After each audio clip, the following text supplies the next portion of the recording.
Today, we're diving into the world of electronics to make the invisible, well, visible.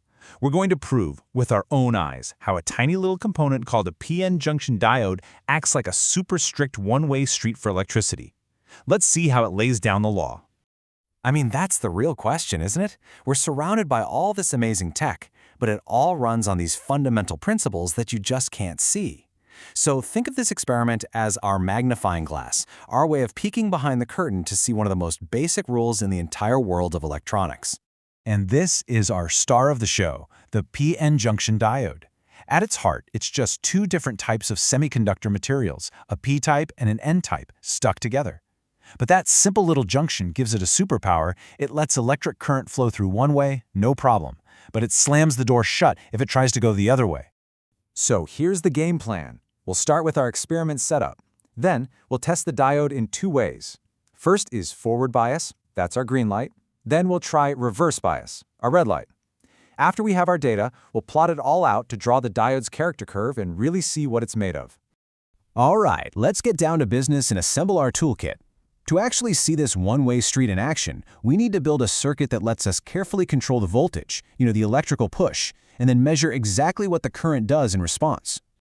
So here's all the gear we'll need. Of course, we have our diode, then we've got batteries for power, and this thing called a rheostat, which is basically a fancy dial that lets us fine-tune the voltage.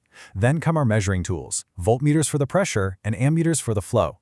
And hey, notice we have two different ammeters, one for milliamps and one for microamps.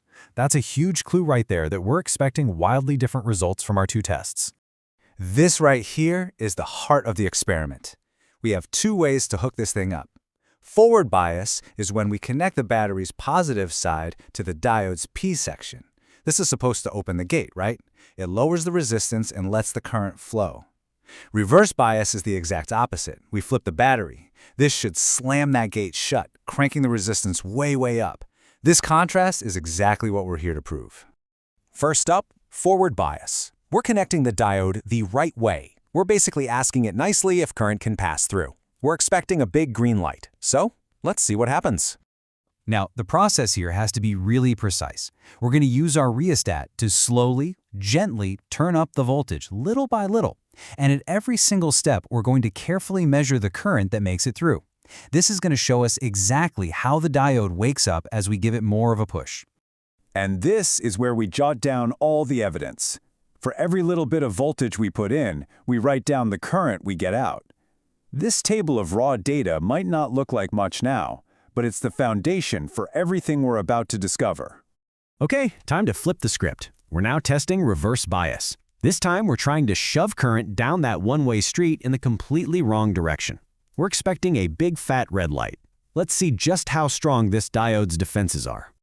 You'll notice a couple of big changes here. We've swapped in our heavy-duty, high-voltage battery and our super-sensitive microammeter. Why? Because we're expecting only a tiny trickle of current, if any at all. We're just going to keep pushing that reverse voltage higher and higher until, bam, we hit a point called reverse breakdown, where the gate is finally forced open and current just floods through. Our second data table looks pretty similar to the first, but look really closely at the units for the current. We're talking microamps now. That's 1,000 times smaller than the milliamps we saw before. That alone tells you the diode is putting up one heck of a fight. So, we've got all our numbers.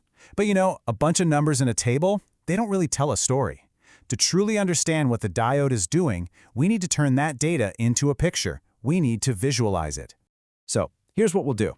We're going to plot all our voltage readings along the bottom axis, the x-axis, and the current that we measured for each of those voltages up the side, the y-axis. This one single graph is going to combine the story from both of our tests into one complete picture.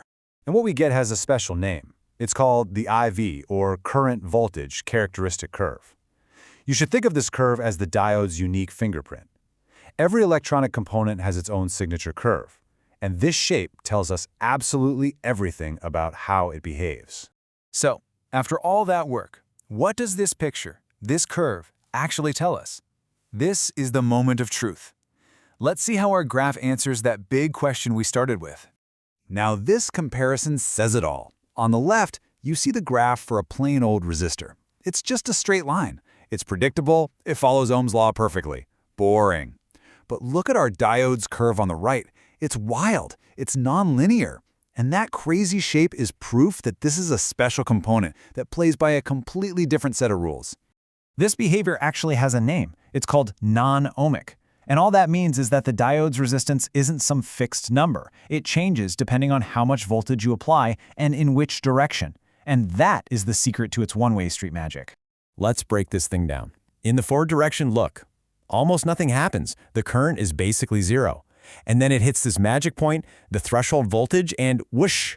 The current just takes off, shooting straight up. The diode is officially on. Now look at the reverse direction. It's almost perfectly flat. A tiny, insignificant current leaks through, but that's it, until you hit that massive breakdown voltage and the diode finally gives up the fight. And this number right here is a huge deal. For a standard silicon diode, that turn-on point, that threshold, is right around 0.7 volts. It's like the toll you have to pay to get on the electrical highway. Until you pay that 0.7 volts, the gate stays closed. After that, traffic flows freely. So there you have it. The graph says it all. In one direction, you get a massive flood of current once you pass a tiny voltage. In the other, you get practically nothing. Our experiment worked. This graph is the visual proof we were looking for. The diode really is a one-way valve for electricity. And here's why any of this matters.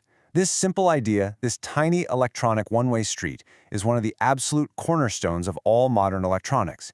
It's what helps power your phone, your computer, pretty much everything. So the real question isn't if you'll see a diode's handiwork today, but how many thousands of times have you already relied on it without even knowing?